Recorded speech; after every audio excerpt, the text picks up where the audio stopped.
है, तो ये बहुत बहुत ज्यादा गंभीर सवाल है। तो क्या इस बार इलेक्शन कमीशन हैदराबाद सीट को लेकर ज्यादा यहाँ पे निगरानी रखेगा, ज्यादा उसके लिए चुनौती बन जाएगी इस सीट पे वोटिंग करवाना? जी बिल्कुल, जिस तरह से हम इस वक्त देख रहे हैं आरोप जो माधवी लता ने लगाया है ओवैसी पे कि वो हर बार हमेशा से ही बोगस वोटिंग के थ्रू जीतते आ रहे हैं इतने सालों से। लेकिन अब माधवी लता ने ये भी कहा है कि वो लोग इलेक्शन कमीशन ऑफ इंडिया को ये भी रिक्वेस्ट करेंगे कि एक्स्ट्रा सिक्योरिटी हो, खासकर माइनॉरिटी पोलिंग स्टेशंस पे, और साथ ही साथ वो लोग भी हर बूथ पे जाके ध्यान रखेंगे कि बोगस वोटिंग ना हो। और इसी वजह से हम अभी इस वक्त देख रहे हैं कि जैसे कि असदुद्दीन ओवैसी ने मीडिया से बात करते हुए कहा कि अगर आप ये सवाल उठा रहे हैं कि बोगस वोटिंग का, तो आप सीधा सीधा सवाल इलेक्शन कमीशन ऑफ इंडिया पे उठा रहे हैं और जनता पे उठा रहे हैं कि वो हमेशा से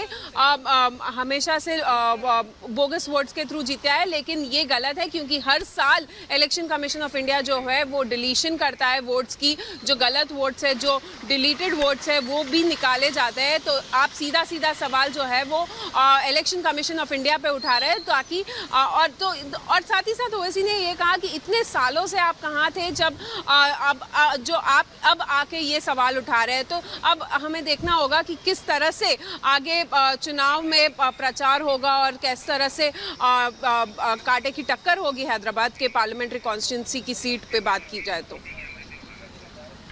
बिल्कुल अनेरी, बहुत बहुत शुक्रिया हमारे साथ जुड़ने के लिए। और इस बीच एक बड़ी खबर आपको बता दें, और बड़ी खबर ये कि रामेश्वरम कैफे ब्लास्ट मामले में सीसीटीवी सामने आया। 13 मार्च को बताया जा रहा है ये सीसीटीवी। इस वक्त की बड़ी खबर आपको बता दें, बेंगलुरु ब्लास्ट के आरोपियों का सीसीटीवी सामने आया है और जानकारी है कि 13 मार्च का ये वीडियो बताया जा रहा है। तो तस्वीर हम आपको दिखा रहे हैं किस तरीके से ब्लास्ट का ये जो वीडियो है ब्लास्ट के आरोपियों का। दरअसल इसमें वो आरोपी दिखाई दे रहे हैं जिन्होंने इस ब्लास्ट को अंजाम दिया था। एनआईए की गिरफ्त में आतंकी। बेंगलुरु ब्लास्ट का बंगाल कनेक्शन सामने आया है। ये जो तस्वीरें आप देख रहे हैं, दरअसल ये जो लोग आपको सर्कल में दिखाई दे रहे हैं, ये वो लोग हैं जो कि आरोपी बताए जा रहे हैं, बेंगलुरु ब्लास्ट के आरोपी बताए जा रहे हैं और अब ये कैमरे में कैद हुए हैं। दरअसल 13 मार्च को जो ये सीसीटीवी फुटेज 13 मार्च का बताया जा रहा है, 13 मार्च को ये जो आरोपी हैं वो सीसीटीवी में रिकॉर्ड हुए, जिसका वीडियो अब सामने आया है। तस्वीर हम आपको दिखा रहे हैं, बेंगलुरु ब्लास्ट के आरोपियों का सीसीटीवी सामने आया है। 13 मार्च का ये वीडियो बताया जा रहा है। कोलकाता के होटल में गए थे ये आरोपी और वहां लगे सीसीटीवी में इनकी तस्वीरें कैद हो गई हैं। तो ये बड़ी जानकारी आपको देते हैं और साथ ही तस्वीरें आप देख रहे हैं कैसे बेंगलुरु ब्लास्ट का बंगाल कनेक्शन भी सामने आ गया है। जब ये लोग बंगाल में थे और वहां पर एक होटल में मौजूद थे, वहां लगे सीसीटीवी में इनकी तस्वीरें कैद हो गई है, जो कि अब ये पहचाने जा रहे हैं। ये 13 मार्च का वीडियो बताया जा रहा है जिसमें ये आरोपी साफ तौर पर दिखाई दे रहा है। बेंगलुरु ब्लास्ट मामला लगातार एनआईए इसकी जांच कर रही है, आतंकी गिरफ्त में है। लेकिन अब ये जो तस्वीरें सामने आई हैं, इसमें साफ तौर पर सर्कल में आप उन लोगों को देख रहे हैं जो कि आरोपी हैं, जिन्होंने ब्लास्ट को अंजाम दिया था। इन पर ये ब्लास्ट को अंजाम देने का आरोप लगा है। तो आपको बिग वॉल के जरिए दिखाते थे कि किस तरीके से यहाँ पर ये जो दोनों आरोपी हैं, जिस तरीके से बेंगलुरु में के कैफे में ब्लास्ट हुआ था, ब्लास्ट के बाद से ये दोनों ही आरोपी फरार चल रहे थे। हालांकि अलग अलग टीमें जो है इनकी पहचान करने की, धरपकड़ का प्रयास कर रही थी, लेकिन ये दोनों शख्स जाते हैं बंगाल, जहां पे कोलकाता में अपना नाम और पहचान छिपाकर ये दोनों शख्स जाके वहां पे होटल में रहते हैं। हालांकि एनआईए की छापेमारी होती है, छापेमारी के दौरान इन दोनों को ही वहां से गिरफ्तार कर लिया जाता है। एक का नाम ताहा बताया जा रहा है, जबकि दूसरे का नाम शाजिब बताया जा रहा है। ये दोनों में से एक आरोपी वो है जो ब्लास्ट के वक्त कैफे में मौजूद था, जबकि दूसरा शख्स वो है जिसने उस बम को बनाने में जो एक पूरा का पूरा स्ट्रेटेजी था वो बनाने में मदद की थी। तो ये जो दोनों ही आरोपी है फिलहाल यहाँ पे पुलिस की गिरफ्त में है।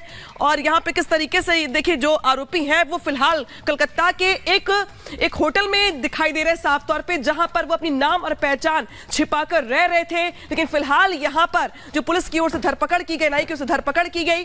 अब एनआईए की गिरफ्त में ये आतंकी, इनसे लगातार पूछताछ की जा रही है, जानने का ये प्रयास कि आखिर किसकी शय पर इन्होंने ये घटना को अंजाम दिया था, किस संगठन से ये जुड़े हुए हैं और क्या इनकी रणनीति थी। और अब बात बिहार की सियासत की। बिहार की सियासत से जुड़ी बड़ी खबर यह है कि आरजेडी ने अपना घोषणा पत्र जारी कर दिया। परिवर्तन पत्र के नाम से घोषणा पत्र को जारी किया 24 के लिए। आरजेडी के 24 वचन। तेजस्वी यादव ने 1 करोड़ नौकरी का वादा किया, देश में 30 लाख नौकरियों का वादा भी किया गया है।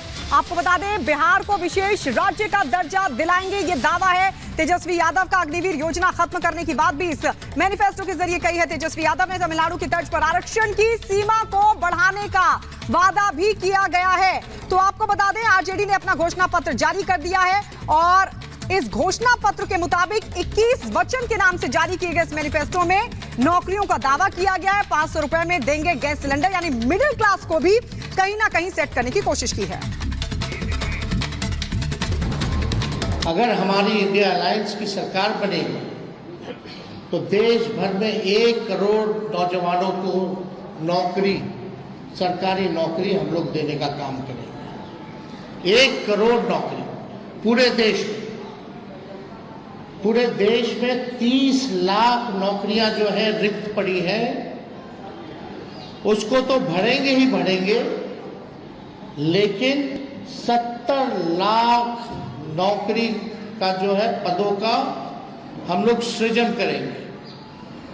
आप लोग जानते हैं नौकरी, बेरोजगारी सबसे बड़ा हम लोगों का दुश्मन है। आज भाजपा के लोग इस पे कोई चर्चा नहीं करते। 2 करोड़ हर साल उन्होंने नौकरी का वादा किया था, लेकिन हम लोग सच्चे लोग हैं, जो कहते हैं वो करके दिखाते हैं। तो पूरे देश भर में 1 करोड़ लोगों को हम लोग जो है सरकारी नौकरी देने का काम करेंगे। तो आरजेडी नेता तेजस्वी यादव ने अपनी पार्टी की ओर से घोषणा पत्र जारी कर दिया है और इस घोषणा पत्र को परिवर्तन पत्र नाम दिया गया है। क्या इसमें खास है, दिखाते हैं आपको 1 मिनट की रिपोर्ट में। आरजेडी नेता तेजस्वी यादव ने लोकसभा चुनाव के मद्देनजर अपनी पार्टी का घोषणा पत्र जारी कर दिया है। आरजेडी ने अपने घोषणा पत्र को परिवर्तन पत्र नाम दिया है। चुनावी वादों की झड़ी लगाते हुए आरजेडी ने इसमें पार्टी की ओर से 24 वचन देते हुए वोटर्स को लुभाने के लिए 1 करोड़ नौजवानों को सरकारी नौकरी, 3 लाख रिक्त पदों को भरने के अलावा 70 लाख नई नौकरी और गरीब परिवार की लड़कियों को 1 लाख रुपए की सहायता राशि देने का चुनावी वादा किया है। इंडी गठबंधन में शामिल अन्य राजनीतिक दलों की तरह आरजेडी ने भी बिहार को विशेष दर्जा दिलाने का वादा किया है और मध्यम वर्ग के मतदाताओं को प्रलोभन देने के लिए गैस सिलेंडर के दाम 500 रुपए फिक्स करने का भी वादा किया है। 24 वचनों के साथ 24 के चुनाव में उतरने के लिए आरजेडी के इस घोषणा पत्र को जारी करते हुए आरजेडी नेता तेजस्वी यादव ने पुरानी पेंशन योजना के साथ साथ आरक्षण, 200 यूनिट फ्री बिजली योजना समेत कई वादे किए हैं। Bureau report, Republic Bharat. तो आरजेडी ने 24 के लिए 24 वचन दिए हैं, लेकिन इस पर आपको बता दें जेडीयू ने तगड़ा तंज कसा है और कहा है कि 23 सीटों पर लड़ रहे हैं और बात पूरे देश की करेंगे। जेडीयू की तरफ से तंज कसा गया आरजेडी के घोषणा पत्र पर। बड़ी खबर आपको बता दें, ये कहा है जेडीयू ने कि 23 सीट पर लड़ रहे हैं, लेकिन बात कर रहे हैं पूरे देश की। संतरे का छिलका सहयोगी दलों को दे देते। आरजेडी का नेतृत्व अभी भी किशोर। क्या